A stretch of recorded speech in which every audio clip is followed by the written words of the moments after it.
One of the major turning points in World War II is now blown up on the big screen in Hollywood, Dunkirk. Maury? Well, Dunkirk is a channel port right on it's a French port right on the border of Belgium. And what happened on May 10th, 1940, when the Germans broke through at Sedan, which was a critical point to attack France, and France had got this, what they called the Maginot mentality. They were building big fortresses to keep the Germans out. They just went around it, and they had their lightning, the Wehrmacht, the German military force, which was by far the greatest ever at that time. They used their tanks as a separate form, not to just support infantry, but to crash through. And they went through the Ardennes forest, which is a big forest that's, again, in the northern part of France. And they were about to go all the way to Dunkirk. The port of Dunkirk was where the British Expeditionary Force, to support the French when they were the Allies fighting against Germany. At that particular point, the British had put all their eggs in one basket, and that is to put 80% of their military forces into France.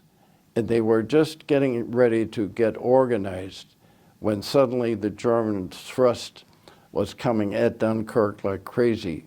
And if they had gotten there, the British would have been out of the war because they lost all their equipment. Churchill at that time was not a factor. I mean, he had just come, Chamberlain was really known as a man who appeased Germany and believed in Hitler's signatures. I would have no more demands other than Czechoslovakia, Poland, whatever. Was Churchill being censored at that time?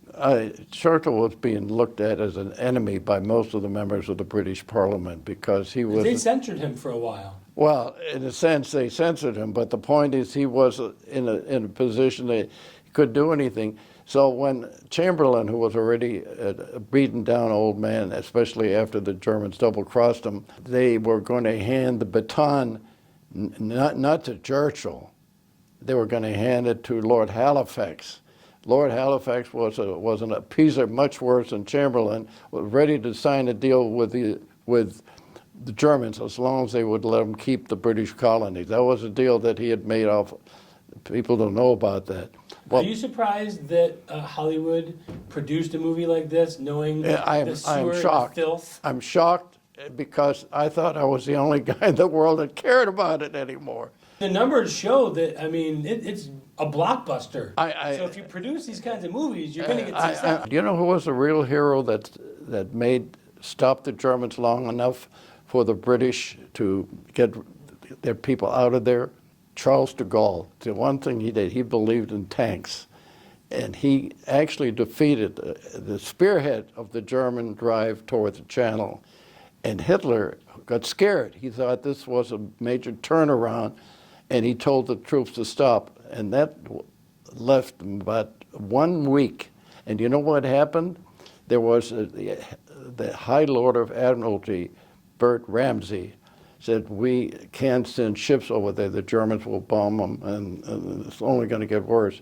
We got to get little boats. We got anything we can to get people out of there. We lost our equipment, but at least we'll have saved our army. And that's exactly what happened. Are you going to go see the movie? Yeah, I will, but I already know all the facts, so I'll look at it just to see if they stay with the facts. If it's accurate. Huh? If it's accurate. If it's accurate, that's right. That wraps up another edition of the World Report. To get any show information, check out segments that you missed. Watch a segment again. It's simple, it's easy, it's free. Just go to YouTube, search Morris Beschloss.